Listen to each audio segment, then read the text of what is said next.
Cinema হলগুলো ধরে রাখছে, এটা ওর একটা ক্রেডিট। কিন্তু এটা কিন্তু আমি অলওয়েজ ওকে অ্যাপ্রিসিয়েট করি এই ব্যাপারগুলো। অবশ্যই। এবং সেক্ষেত্রে আপনি as a producer production house থেকে রেগুলার ছবি তৈরি করছেন, এটা একটা বড় সুসংবাদ আমাদের ফিল্ম ইন্ডাস্ট্রির জন্য। এই ক্ষেত্রে আমি এর আগেও আপনার একটা আড্ডায় এই বিষয়টি জানতে চেয়েছিলাম, যেহেতু আপনার একটা কনভিন্সিং পাওয়ার আছে অনন্ত ভাই, এবং এফডিসির সবাই আপনাকে খুব মানেন, এটা আমরা দেখেছি, আমি অনন্ত চ্যালেঞ্জ দিয়ে বলতে পারবো। সেই জায়গায় নেতৃত্বের জায়গায় আপনার আসার, আমি প্রযোজক, তার মানে প্রযোজক হিসেবেও যেমন আপনার প্যানেলে থাকতে চান না, শিল্পী সমিতির সেই জায়গাটা থাকতে চান না, কিন্তু নিয়মিত ছবি করছেন ইনশাআল্লাহ। সো এই কমিটমেন্ট আমাদের ইন্ডাস্ট্রির জন্য অত্যন্ত গুরুত্বপূর্ণ। পাশাপাশি এইবার যে প্রশ্নটা একটু জানতে চাই যে অনন্ত ভাই, আমাদের এই ইন্ডাস্ট্রিতে আপনি প্রথম ডিজিটাল ফিল্ম আনলেন এবং এর পরবর্তীতে জাজ মাল্টিমিডিয়া অনেক রকম কাজ করেছে এবং তারা একটা নতুনভাবে মার্চ করেছে এই ইন্ডাস্ট্রিটা। এবং সেই ক্ষেত্রে আমাদের এই সময়ে ফিল্ম ইন্ডাস্ট্রিতে বাংলাদেশ ফিল্মের সবচেয়ে বড় ল্যাকিংস কোনটা আপনার কাছে কি মনে হয় এই অবজারভেশনে? আমি প্রথম জাজ মাল্টিমিডিয়া দিয়ে বলি, জি, তার একটা সত্যি তার দুঃসাহস আছে। বাংলাদেশে তখন ছবির বাজার অত চাঙ্গা ছিল না, কিন্তু উনি অনেক টাকা লগ্নি করেছে এই বাজারে। তো যাই হোক, উনি অনেক ঘন ঘনই ছবি করতেন, ভালোই করতেন। তে ওই আসলে ওই যে বলে না যে ভালো করে তার পিছনে খারাপটা অনেক বেশি ধরে মানুষ, তো বোবার কোনো শত্রু নাই। তো উনি ভালো করছে, ওনার অনেক দোষও বেরোয় গেছে। আর যে করে নাই তার কোনো দোষও নাই, গুণও নাই। তো এতে করে মানুষের মন নষ্ট হয়ে যায়। যখন একটা মানুষ ইনভেস্ট করে তখন কিন্তু তার মনটা নষ্ট হয়ে যায়, যে আমি এত কষ্ট টাকা রোজগার করে আমি ইনভেস্ট করলাম, অথচ মানুষ অনেক কথা বলে, তখন এগুলোতে নষ্ট হয়ে যায়। এই জন্যে কিন্তু অনেক ইনভেস্টার আসে না। আর এই সব ইনভেস্টার না আসার কারণে কিন্তু চলচ্চিত্র ওই যে বলে না যে আজকে এই সংকট, কালকে ওই সংকট তখনই নিরসন হয় যখন একযোগে কাজ করে। আপনারা জানেন যে 71-এ আমি যে কাজটা করি, আমরা যখন ইনভাইট করি তখন বাংলাদেশের প্রডিউসার আমরা পাই 271 জন। 71 হোটেলে, 71 হোটেলে যখন সবাইকে ইনভাইট করি, 271 জন প্রডিউসার এবং যারা ভোট দেন। হ্যাঁ, এই যে 271 জন প্রডিউসার, এখন ছবি কয়জন করেন? একটা করে ছবি করলেও তো 271টা হয়ে যায় না? তো এই জন্যে একটা হচ্ছে পদ আর একটা হচ্ছে কর্ম, দুই জিনিস। তো এই জন্য আমি কর্মকে বেশি ভালোবাসি পদের চেয়ে। ভাই, যাই হোক, সাংগঠনিক আলাপ হলো অনেকক্ষণ। সুমন ভাইয়ের কাছে যাবো। সুমন ভাই, আমাদের এই ইন্ডাস্ট্রির অনন্ত ভাইয়ের অনেক ছবি নিশ্চয়ই দেখেছেন, এবং একসাথে ছবি দেখা বা রিসেন্ট, সেটা বলিউড হতে পারে, ঢালিউড হতে পারে, কোন ছবিটা দেখে আপনারা দুই বন্ধু আলাপ করেছেন, ভুল ত্রুটি দেখেছেন, থাকে না একসাথে ছবি দেখার? আমরা ইরানে দেখেছি হচ্ছে কি জানো ছিল, দামাস্কাস নাইট। তারপরে ব্যাংককে দিয়ে দেখেছি আরেকটা অ্যাকশন ধরছেরি মুভি, ওইটা থেকে আমরা কিছু থিম নেওয়ার চেষ্টা করেছি, ওই দেশের ছবি। জি, আর দামাস্কাস নাইটে যারা কাজ করেছে তাদের অনেকেই আমাদের ফিল্মে কাজ করবে। Wow, that's great. এবং অনেকের কনফিউশন যে এই ছবিতে ফাইট বা গান, আইটেম সং এগুলো থাকবে কিনা, কারণ ইরানের সাথে জয়েন্ট ভেঞ্চার। ইরানের ছবিতে সাধারণত গান থাকে না, ফাইট একটা অন্যরকম ভাষায় তারা ছবিটা খুব ইন্টারন্যাশনালি মুভমেন্ট করে। সেক্ষেত্রে এই মার্চিংটা কেমন হবে? ফাইট থাকবে, অ্যাকশন মুভি এটা। এবং আর গানের ব্যাপারে বলবো, ইরানে মেয়েরা গান করলে, মানে ডান্স করলে এবং গান করলে ওই জিনিসটা ওনারা রাখেন না। তা আমরা একটা রোমান্টিক গান দুইটা আছে, একটা সুমন ভাই করবেন তার লেবানিস নায়িকা নিয়ে, লেবাননের নায়িকা থাকবে, আরেকটা আমি থাকবো আমার অর্ধাঙ্গিনীকে নিয়ে। এই দুইটা গান আমরা বাংলাদেশের জন্য করব। আচ্ছা। আর আমার একটা গান আছে যেটা বাংলাদেশে করব, শুধু ছেলেরা করব, ওইটা ইরানে চলবে, কারণ ইরানে আবার ছেলেরা ডান্স করলে কোনো সমস্যা নাই। ওই গানটা ইরানে চলবে। এবং মানে আমার নায়িকা বর্ষার আরেকটা গান আছে, সেটা ইরানি গানই থাকবে, মানে ল্যাঙ্গুয়েজটা ইরানি থাকবে, এবং ওইটা আমাদের ব্যাকগ্রাউন্ড সং থাকবে। হ্যাঁ, ওইটা আমরা ওই গানটা ইরানে থাকবে না, লিপসিং থাকবে না ওইটাতে, ব্যাকগ্রাউন্ড সং ইরানি ভাষায়, ওই গানটা ইরানে থাকবে। তো দুইটা গান ইরানে থাকবে, একটা হচ্ছে আমার যেটা দেশে শ্যুট করব, আরেকটা হচ্ছে আমরা ডুয়েট ইরানির হিস্টোরিক্যাল জায়গাগুলোতে শ্যুট করব। এই 2টা গান ইরানের ছবিতে তো লেবানিজ শুনছি আপনার বন্ধুর জন্য লেবানিজ নায়িকা, তো এটা লেবানিজ কেন, মানে স্পেশাল মানে অডিশন চলছিল না? আমরা এই জন্য আমাদের ডিরেক্টর এটা করেছে, যেহেতু মিডল ইস্টের অনেক জায়গায় ছবি রিলিজ হবে, 5টা ভাষায় ছবি রিলিজ হবে। যেমন তুর্কি থেকে ওরা অনেক অ্যাক্টরস নিয়েছে, তুর্কি থেকে তুর্কিতে শ্যুট করবে, তাহলে তুর্কিতে ওদের ছবি রিলিজ করতে ইজি হবে ওদের, যেহেতু ওইখানে অ্যাক্টরস থাকবে। তারপরে ওরা লেবাননে ছবি রিলিজ করবে, লেবাননের থেকে যেমন আমাদের নবাগত সুমন ভাইয়ের জন্য নায়িকা নিয়েছেন, তো ওইখানে শুট করবে নায়িকা। পরিচালক 10 বছর হচ্ছে লেবাননে কাজ করছে। 10 বছর। So how do feelings Suman Faruk with Lebanese নায়িকা? কথাবার্তা বা চর্চা কেমন হচ্ছে? কথাবার্তা হয়নি এখন। ওর পোর্টফোলিও দেখেননি আপনি কেমন কাজ করে? না, আমি ইনফ্যাক্ট ওইভাবে করে দেখিনি। পোর্টফোলিও সম্পর্কে আমাকে বলেছে, যতবারই আমরা দেখা করেছি গিয়েছি ইরানে, পোর্টফোলিও বলেছে। সো অ্যাকচুয়ালি আমাদের যে ডিরেক্টর উনি বলতেছে যে আমি এমন একটা নায়িকা নিব যেটাকে কোনো ডাউট লাগবে না, এবং she will be carrying a huge market as well. ওনার একটা অলরেডি অবস্থান রয়েছে। সো ওইখানে আমি প্রেফার করছি না যে নায়িকা দেখি বা ওইটা দেখি। ইনফ্যাক্ট আমি আমার মাইন্ডসেটটা এরকমই করেছি যে আমি একটা অ্যাক্টরের সাথে কাজ করতেছি, সো নায়িকা is not important for me. না, মাইন্ডসেট করার তো অপশন নাই, কারণ তাই না, মানে সুতরাং সেই জায়গায় অ্যাপ্লিকেশন তো রয়েছে। এনিওয়ে, কিছুটা তো রয়েছে। সো সেই ক্ষেত্রে সিনেমায় তো অনেক কিছু হয়, সেক্ষেত্রে ধরেন এই আপনার ক্যারিয়ার এবং থাকেন অনন্ত ভাইয়ের সাথে আপনার ইন দ্য লং রান কিভাবে ছবির ক্যারিয়ার যে হিরো হিসেবে কতদিন থাকতে চান? অনন্ত ভাই তো বললেন না এখন আর তিনি ডিসকন্টিনিউ হবেন না, অনেকদিন থাকতে চাই, অনেকদিন। ইনফ্যাক্ট সবচেয়ে বড় ব্যাপার কি ভাইয়া, মানুষ কিভাবে নিচ্ছে। আচ্ছা, হ্যাঁ, মানুষের অ্যাকসেপ্টেন্স লেভেলটা দেখতে হবে। আমি I will never put my hand যেখানে আমি মনে করি যে মানুষকে জোর করে আমি স্ক্রিনে যাচ্ছি, তারা দেখতে চাচ্ছে না, তাদেরকে আমি জোর করে রেসপন্স দেখে আপনি পরবর্তী, হ্যাঁ প্লিজ এটা আমি দেখব। আচ্ছা, তাহলে নেক্সট ছবিতে যদি বাংলাদেশি নায়িকা ব্যবহার করতে কাকে চুজ করবেন আপনি? এখন ওইভাবে চিন্তা করিনি। ইনফ্যাক্ট অনেক নায়িকা কাজ করছে এখন, মাহি। ইনফ্যাক্ট এটা আমি আমার ক্ষেত্রে যেটা বলবো, যদি অনন্ত ভাইয়ের সাথে করি ওনার উপরেই ছেড়ে দিব, কারণ আমি আবারও বলছি বন্ধুর উপর ছেড়ে, হ্যাঁ আমি আবারও বলছি যে উনি যেটা বা আমাদের ডিরেক্টর যদি কেউ থাকে বাহিরের হোক, মোস্টলি যারাই থাকে তাদের উপরেই ছেড়ে দিব। নায়িকার প্রেফারেন্সটা আমার খুব একটা ইম্পর্টেন্ট কিছু দেখছি না এখনো। আর যারা ভালো করবে তখনকার, মানে আপনার পছন্দ অপছন্দ বলে একটা জিনিস আছে, এগুলো বলবেন না আপনি? না, পছন্দ তো সব নায়িকারাই ভালো করছে। শোন ভাই, এত না ভয় পাচ্ছি না ভাইয়া। আচ্ছা, ইনফ্যাক্ট পছন্দের নায়িকা তো আছে। এই কোশ্চেনটা যদি আপনি আমাকে করেন তাহলে আমি বলবো স্ক্রিন শেয়ার করতে চাই অ্যাজ অ্যান অ্যাক্টর, আপনি প্রেমিকা হিসেবে ভাবতে বলছেন না, অ্যাজ অ্যান অ্যাক্টর হিসেবে থাকে না যে এর সাথে কাজ করলে আমার ভালো লাগবে, মানে অনেক মেধাবী একজন নায়িকা। আমার কাছে তো মেধাবী বলতে কি, আমাদের যেই টাইপের মুভিগুলো আমরা করব বা অ্যাকশনটাই আমাদের বেশি, আমরা দুইজন অ্যাকশন নিয়ে বেশি মুভি দেখি এবং আলোচনা করি। সো ওই ধাঁচের নায়িকা আমি এখনো ইনফ্যাক্ট সত্যি কথা বলতে কাউকে পাইনি, ভেরি অনেস্টলি পাইনি। সো এই স্পেসটা আছে, যদি কেউ উঠে আসতে পারে এর মধ্যে, হ্যাঁ তাহলে আমরা হয়তো বা ওইটা ইউজ করতে পারবো। আমি জানি না অনন্ত ভাইয়ের কনসেপ্টটা কি বা ওনার চিন্তা চেতনাটা কি। ঢাকার পোলা না আপনি? জি, আমি ঢাকার ছেলে। বোমা মারলে ওটা বেরোবে না। এনিওয়ে, যে বিষয়টি আছে যে প্রশ্ন করছে অনেকেই, মোস্ট ওয়েলকাম 2 সিকুয়েল হচ্ছিল, এবং এটা আসলে সিকুয়েল স্টপ নাকি আরো? না হবে, মোস্ট ওয়েলকাম 3 হবে।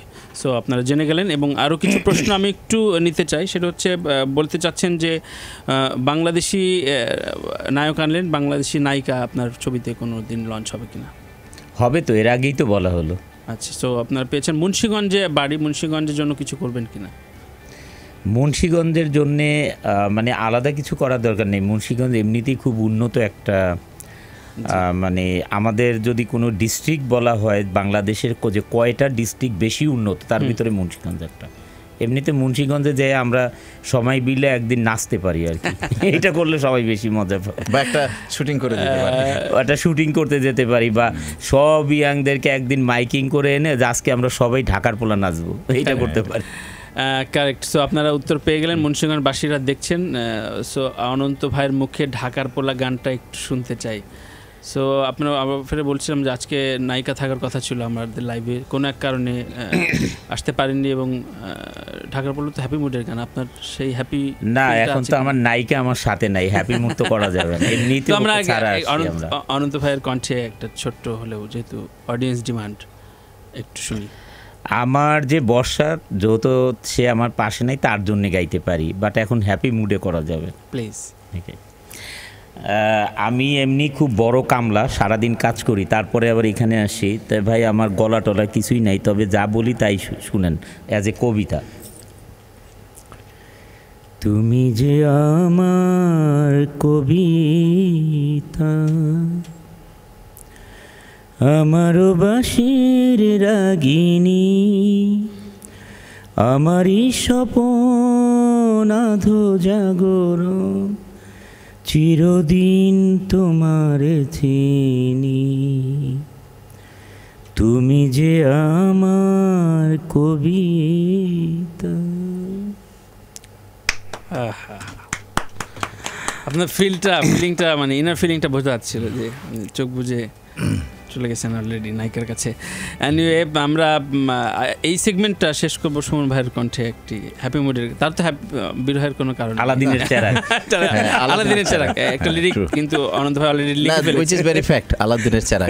মানে আমার মুভিতে আসাটা আলাদিনের চেরাগের মতো। কারেক্ট। সো সেই কথা শুনবো। কয়েকটা প্রশ্ন রয়েছে যে বিপিএল প্রসঙ্গে, বিপিএল যেহেতু চলছে এবং অনেকে প্রত্যাশা করছে যে আপনি কোনো দল কেনার এফোর্ট রাখতে পারেন, কিন্তু সেই ক্ষেত্রে আমি না এটা নিয়ে কাজ করেছিলাম।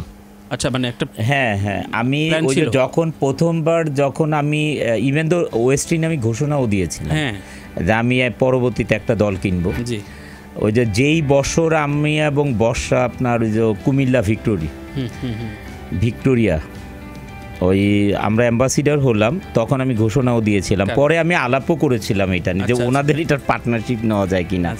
তো যখন ওনারা উইনার হলো আর দেয়ার মানে ওই যে আপনি একদিন বললেন না অর্থবিত্তে হৃষ্টপুষ্ট, যাই হোক, আর খুবই ভালো।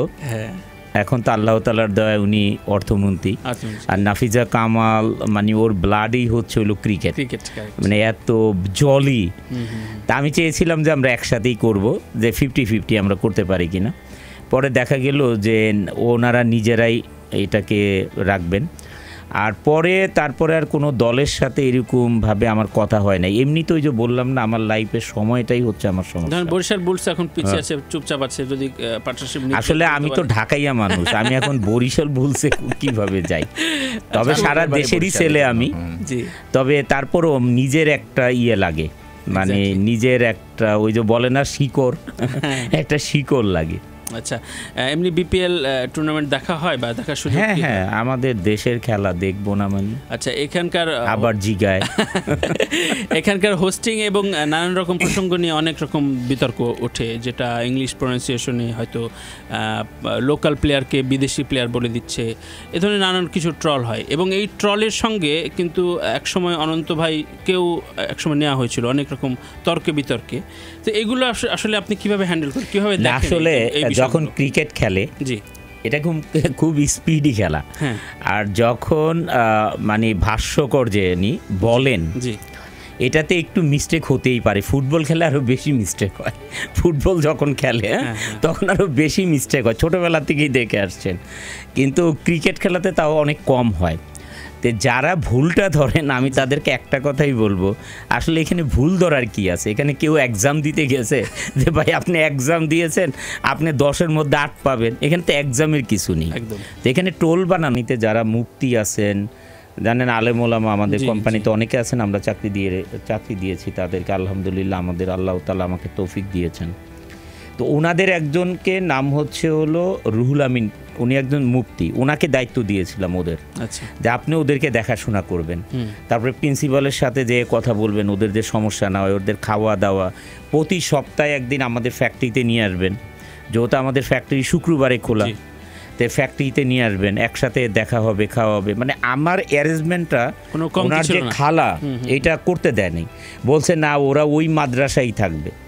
তখন আমরা কি করতাম, আমাদের ওই রুহুল আমিন সাহেব ওই মাদ্রাসায় যে প্রিন্সিপালের কাছে ওদের কাপড় চোপড়, টাকা পয়সা, খাবার এগুলো দিয়ে আসতো। খাবার তো ওদের থেকে, কিন্তু ওকে যখনই যেত খাবার টাবার কিনে নিয়ে যেত।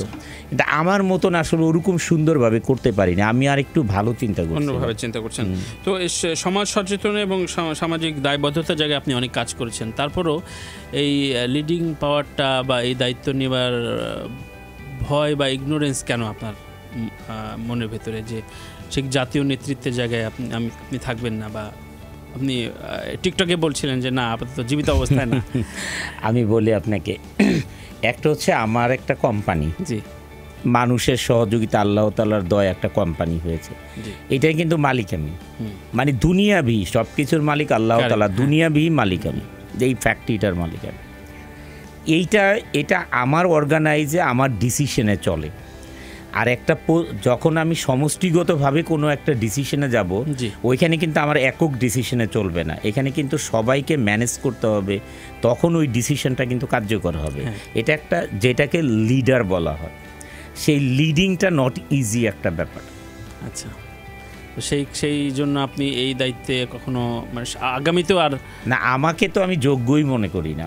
এই মানে আমি মনে করি অনন্ত ভাইয়ের বিনয়, অতি বিনয়, এটি আমরা ইয়ে করছি। অবশ্যই আপনি নিজেও একজন লিডার হিসেবেই প্রায় কয়েক হাজার মানুষের রুজি জীবন জীবিকার সাথে দায়িত্বে রয়েছেন। আমি সুমন ফারুক ভাইয়ের কাছে যেতে চাই, আপনার একটা গান কিন্তু আমরা শুনবো, সেটা পাওনা রয়েছে। এবং তার আগে একটু জানতে চাই যে মানুষ হিসাবে একটু ভালো মন্দ অনন্ত ভাইকে একটু পড়তে হবে আপনার। উনি খুব শর্ট টেম্পার্ড নাকি, মানে তার ভালো গুণ, ভালো দিক, ব্যাড সাইড বলতে হবে, ব্যাড সাইড না বললে হবে না, বলেন। আচ্ছা, ভালো দিকটাই বলি। হ্যাঁ বলেন, শুরু করেন। ভালো দিক হচ্ছে উনি ভালো একজন লিসেনার। কোন অর্থে? মানে কোন অর্থে আপনি যদি কিছু বলতে চান সেইটা শুনে। আর ওনার রাগের ব্যাপারটা যেটা, হ্যাঁ, এটা হচ্ছে 3 মিনিট শর্ট টেম্পার, এই জন্য বললাম শর্ট টেম্পার। এই যার সাথেই রেগে গেল, ধরে নেন আপনার সাথে রেগে গেল, ওনার রাগটা সাস্টেইন করবে ম্যাক্সিমাম 3 to 5 মিনিটস। রাগের যদি ঘনত্ব বেশি থাকে 5 মিনিটসে চলে যাবে।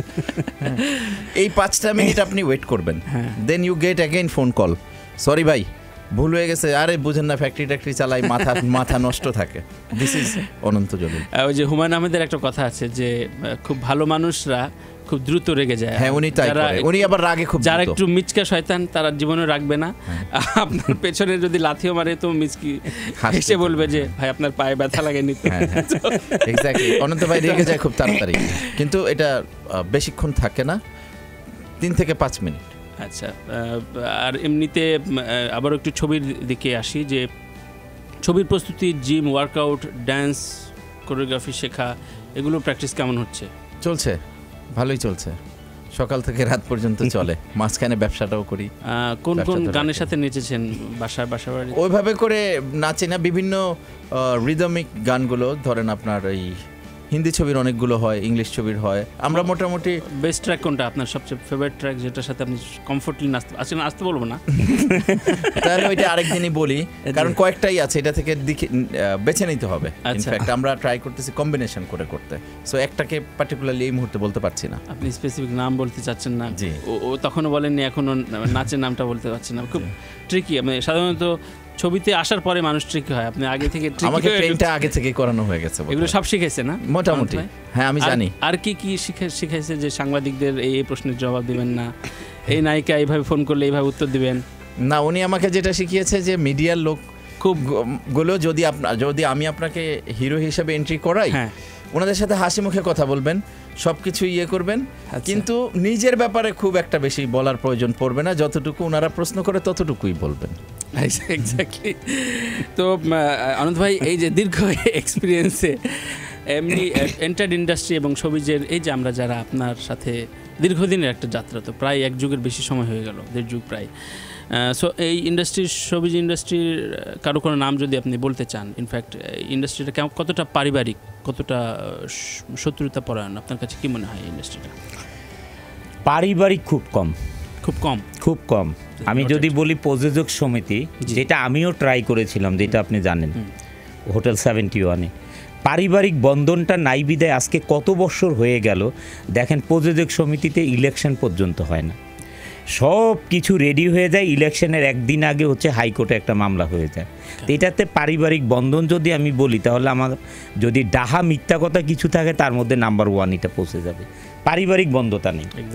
আর আমি এটাই বলেছিলাম, যেহেতু একটা প্রযোজক সমিতি একটা গার্জিয়ান, এখানে অ্যাজ এ গার্ডিয়ান হিসাবে তারা নেতৃত্ব দিবে, এখানে কোনো বাজেট আসে না, প্রযোজক সমিতি এমন কোনো বাজেট আসে না সরকারি, যেটা আপনারা ভাগ বাটোয়ারা করে কিছু খেতে পারবেন, এখানে কোনো বাজেট নেই।